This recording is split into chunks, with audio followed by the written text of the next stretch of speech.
Right. Thank you so much for those very, very kind words.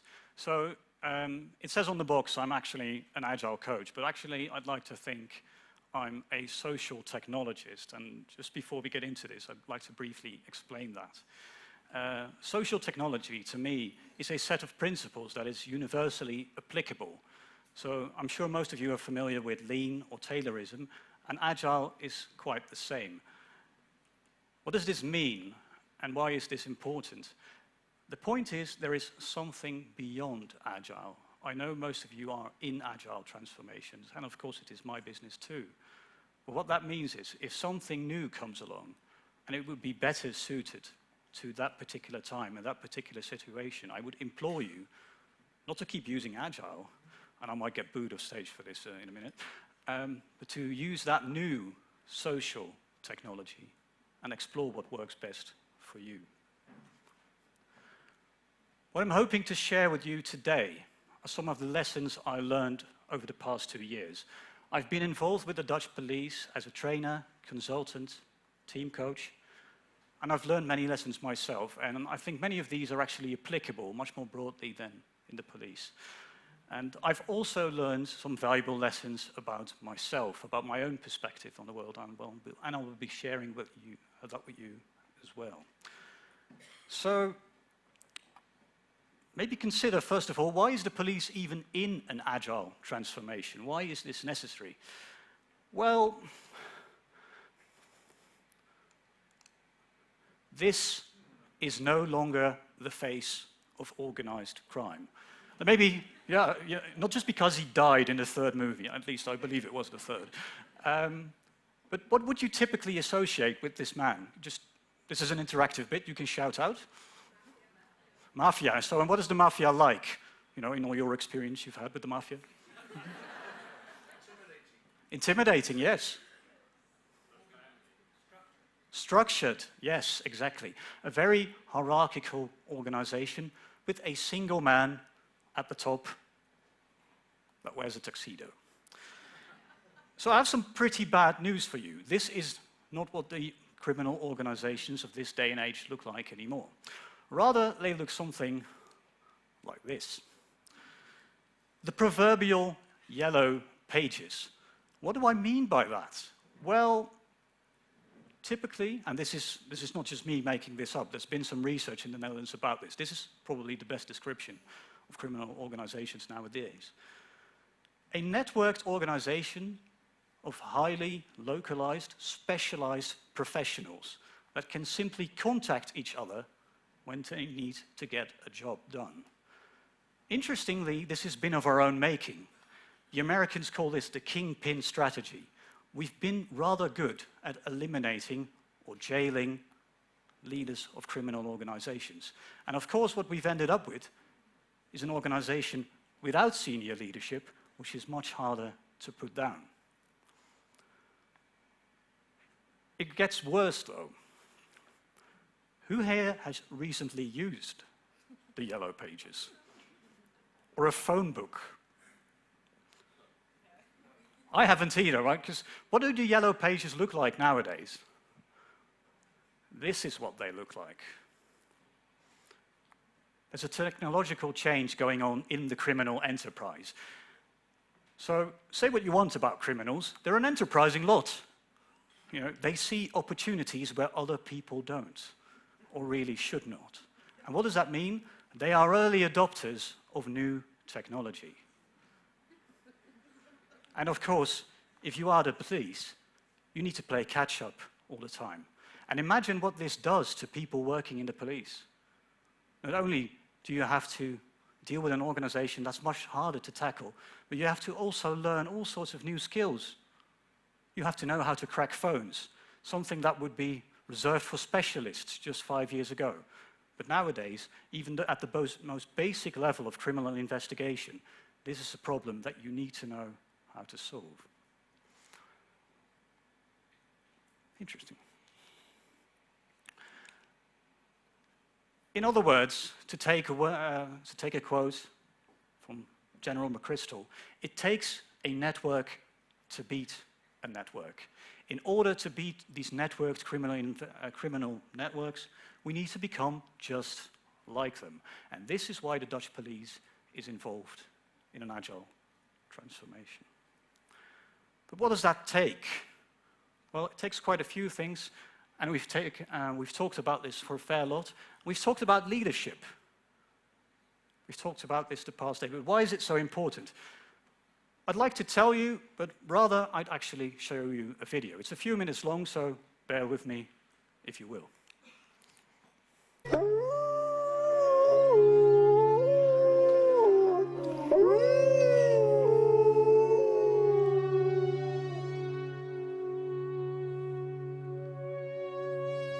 One of the most exciting scientific findings of the past half-century has been the discovery of widespread trophic cascades. A trophic cascade is an ecological process which starts at the top of the food chain and tumbles all the way down to the bottom. And the classic example is what happened in the Yellowstone National Park in the United States when wolves were reintroduced in 1995. Now, we all know that wolves kill various species of animals, but perhaps we're slightly less aware that they give life to many others. Before the wolves turned up, they'd been absent for 70 years, that the numbers of deer, because there was nothing to hunt them, had built up in the Yellowstone Park, and despite efforts by humans to control them, they'd managed to reduce much of the vegetation there to almost nothing. They'd just grazed it away. But as soon as the wolves arrived, even though they were few in number, they started to have the most remarkable effects. First, of course, they killed some of the deer, but that wasn't the major thing. Much more significantly, they radically changed the behavior of the deer. The deer started avoiding certain parts of the park, the places where they could be trapped most easily, particularly the valleys and the gorges. And immediately those places started to regenerate. In some areas, the height of the trees quintupled in just 6 years. Bare valley sides quickly became forests of aspen and willow and cottonwood.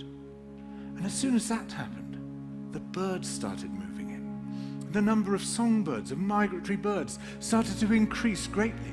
The number of beavers started to increase because beavers like to eat the trees. And beavers, like wolves, are ecosystem engineers. They create niches for other species.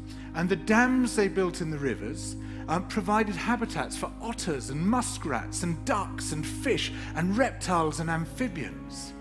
The wolves killed coyotes, and as a result of that, the number of rabbits and mice began to rise, which meant more hawks, more weasels, more foxes, more badgers. Ravens and bald eagles came down to feed on the carrion that the wolves had left. Bears fed on it too, and their population began to rise as well, partly also because there were more berries growing on the regenerating shrubs. And the bears reinforced the impact of the wolves by killing some of the calves of the deer. But here's where it gets really interesting. The wolves changed the behavior of the rivers. They began to meander less. There was less erosion. The channels narrowed. More pools formed. More riffle sections, all of which were great for wildlife habitats. The rivers changed in response to the wolves.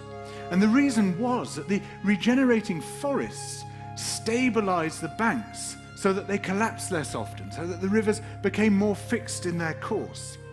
Similarly, by driving the deer out of some places and the vegetation recovering on the valley sides, there was less soil erosion because the vegetation stabilized that as well. So the wolves, small in number, transformed not just the ecosystem of the Yellowstone National Park, this huge area of land, but also its physical geography.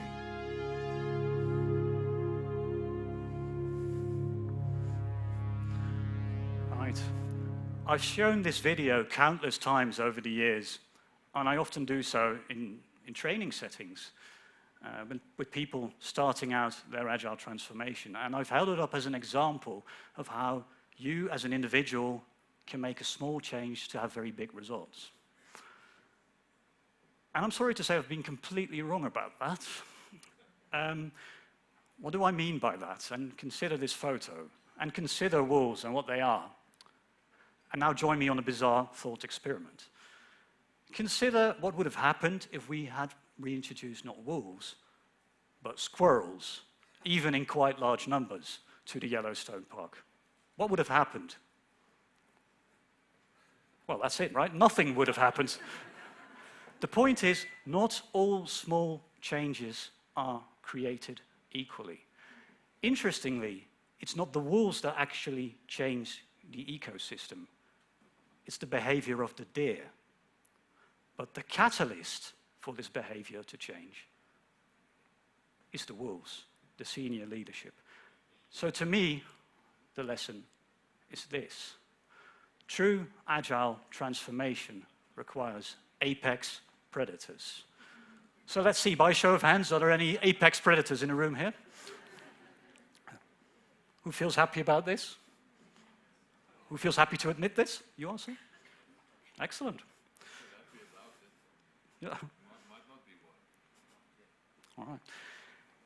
So, what does an agile apex predator look like? He or she shouldn't look like this.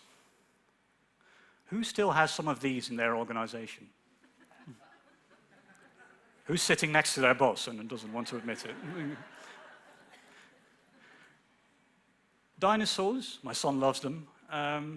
He has this fluffy dinosaur. He thinks it's wonderful, massive creature, but it's not allowed to sleep in his bed. He's quite scared of it, to be honest. So it's okay during the daytime, but he doesn't want to take it to his bed. Instead, we should be looking for something else. And you could do a whole lot worse than this man. This man is called Aswin van Vechel. And he's taught me quite a bit about leadership in agile organizations. And he's offered me his perspective on what it takes. And so what does it take? It takes serious commitment. Agile transformation, we learned this yesterday, I haven't told us, it takes 8 years to sustain. You need to be in it for the long haul. That means you should not be focused on the immediate short-term goals. Rather, your leadership should be playing the infinite game. What if you would play an infinite amount of repetitions of the situations you were in? What would you do? You need to be human. And what does that mean exactly? Who here has ever thought of a policeman as a human being? I certainly hadn't, to be honest, before I actually started working for the police. What this means is you need to be human to your people. And Aswin does this by sharing his personal stories, his war stories, if you will. This man has been in mortal peril, and this is not a joke, real, true mortal peril a number of times on the streets.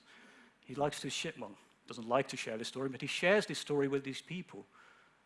So it makes him approachable. It makes him a human being, rather than some faraway leader. You need to be vulnerable. This man is currently leading the agile transformation with the police in the eastern section of the Netherlands. And when he first started out with agile, he started out as an experiment. And quite honestly, he nearly pulled the plug because he wasn't getting the results he wanted. And instead of doing so, of dropping the experiment, he turned to his team and said, guys, I really simply don't know. We're not getting the results we want. I'm ready to pull the plug. What should we do? And then his team spoke up. We like this. Let's keep going. And then he knew he was on the right path.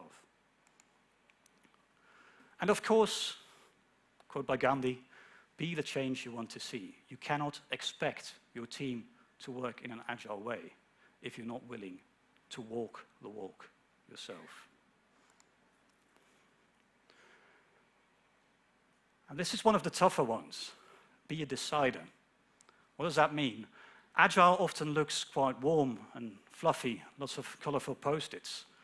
But true agile, I believe, is often ruthless. Dare to make the hard choices. What does that mean in transformations? You need to set out a vision, as this man does, but also be very clear, very open about the consequences. You're allowed to learn in this transformation, but this will happen, and if you are not on board, there will be consequences. And let's not be fluffy about that. Dare to make the hard choices. But also be a connector. And this is what makes Agile leadership so hard. You need to be able to do both. I'll stand on this side for a bit. That coffee table right there is probably the most important innovation he had with his teams. Why? Because it allows people to connect. The mayor is a regular visitor to his teams because they have a coffee table. He's made this into a true network organization. And this is the final thing. Lift up and show the examples. This is a man, it's a different man, he's in charge of 12,000 people that chooses to lift up an agile experiment in his organization. Highlight the good stuff and see what follows. And of course, what I've also learned is that there are no blueprints for agile transformation. We've talked about this a lot, but the police has a way of exacerbating these issues. Go where the energy is. And what does that look like? Actually, the Dutch police is not in an agile transformation, to be honest. It is in many. It is in a great many parallel experiments at the same time. And that has some advantages. It means you can tune in to what works locally. I've seen about 20 to 30 teams that have the exact same job distributed throughout the country. And they all work in a slightly different way. And that should be okay. That ensures buy-in. We talked about the pool system yesterday. This transformation is not forced, rather people volunteer, which is really powerful. It also allows for different transformation speeds. It is okay for the transformation to progress at different rates in different parts of the organization. And it allows you to scale out instead of scale up. And what that means is, this transformation moves side to side. Rather than making it a bigger transformation, we have many small transformations in series. And it reduces complexity in what is already a very complex organization. We talked about this too. All frameworks are a starting point, not a goal, and let's prove that. This is a real case. So I'd like you to shout out what the correct answer is. I was recently talking to one of the internal police coaches and said we have one criminal investigation unit that consists of 45 people separated into 3 teams. They work in rotating shifts, so a team of 15 would work as the duty team, meaning you'd pick up any case that comes in. The next week you'd be on call, meaning you'd be able to work on these cases, but then if the phone rings at night, you're the ones to pick up. Don't expect to get any work done. And the next 2 weeks after that, you can actually work on your cases. And this is a continuous 6-week rhythm. Question for you is, and please shout out the correct answer, what skilled agile framework can we use to better manage our workload, distribute cases, and share information? Please? Any framework. No framework. Those are all really good answers. This was mine. I don't know, but I have some basic ideas. Would you like to find out together? And what that means is, as a consultant, you need to learn to be comfortable while feeling really, really uncomfortable. You need to be comfortable with unknown unknowns and allow yourself to find the answer gradually. And I'll give you one other example and another mistake I made recently. I was working with a team in the Rotterdam area of the Netherlands, and that team was due to expand. It was due to growth to 3 times its original size. And I was talking to the leadership, and they had this new organizational design for the team. To be honest, I didn't really like it very much. But I like a puzzle. So what I did is, all right, well, given the situation, maybe if we can use this framework for this bit and that framework for that, maybe we can make this work. And then we brought it to the team. And what happened? Well, basically total mutiny happened. They simply did not agree. And then true leadership happened. The team lead decided to leave the room and told the team, all right, why don't you guys come up with a design? And I gave them these simple principles. And how long do you think it took them to come up with a design for this bit of the organization? 30 minutes? How long would it take a consultant, do you think? Quite a bit longer. That's probably the right answer. It took them 5 minutes, all the time I needed to get myself a cup of coffee. And of course, the design was better than I could possibly have made because it was tuned in locally. Ultimately, these are the most important. So this is the Agile Police Manifesto in the Netherlands. I won't read them out to you, but this is what it's all about, the behavior we like to see in our organization. A final word on this. The ultimate idea is to build a network of networks. The ecosystem doesn't stop at your door. So this was me in summer, so Dutch summer, Northern Hemisphere, fortunately wearing long trousers, so you won't be blinded by the light. I was reading this book and I got really, really, really, really angry. In fact, I still get angry thinking about it today. Do you have any idea how long it takes for a complex criminal case to be prosecuted and someone to be put in jail, if that even should happen? Assuming this is an open and shut case. 3 years. You're not that far off. It can take years. So I've been working with the police for a while, but when I see that, I get really angry. I can work with the police however much I want, but if we don't optimize the ecosystem of ecosystems, the organization around us, it's never truly going to work. So what does that mean? For me personally, I learned that leadership is key. To design transformations as a series of experiments. It's not about the framework, and learn to trust your people. They know best. And your ecosystem does not end at your front door. But also that you should earn a t-shirt, and I'm currently wearing it. This is the Agile Police Pioneer t-shirt, and it was given to me by some police people. And I'm happy to say I'm part of a Agile community. And I have a question for you, especially for the consultants and Agile coaches out there. What is it you value most? And why is this question important? It is what we teach. It's not about all the work you do. It's about the 20% of work that you do that delivers the most value. What is most valuable to you? Just think about that for a few seconds.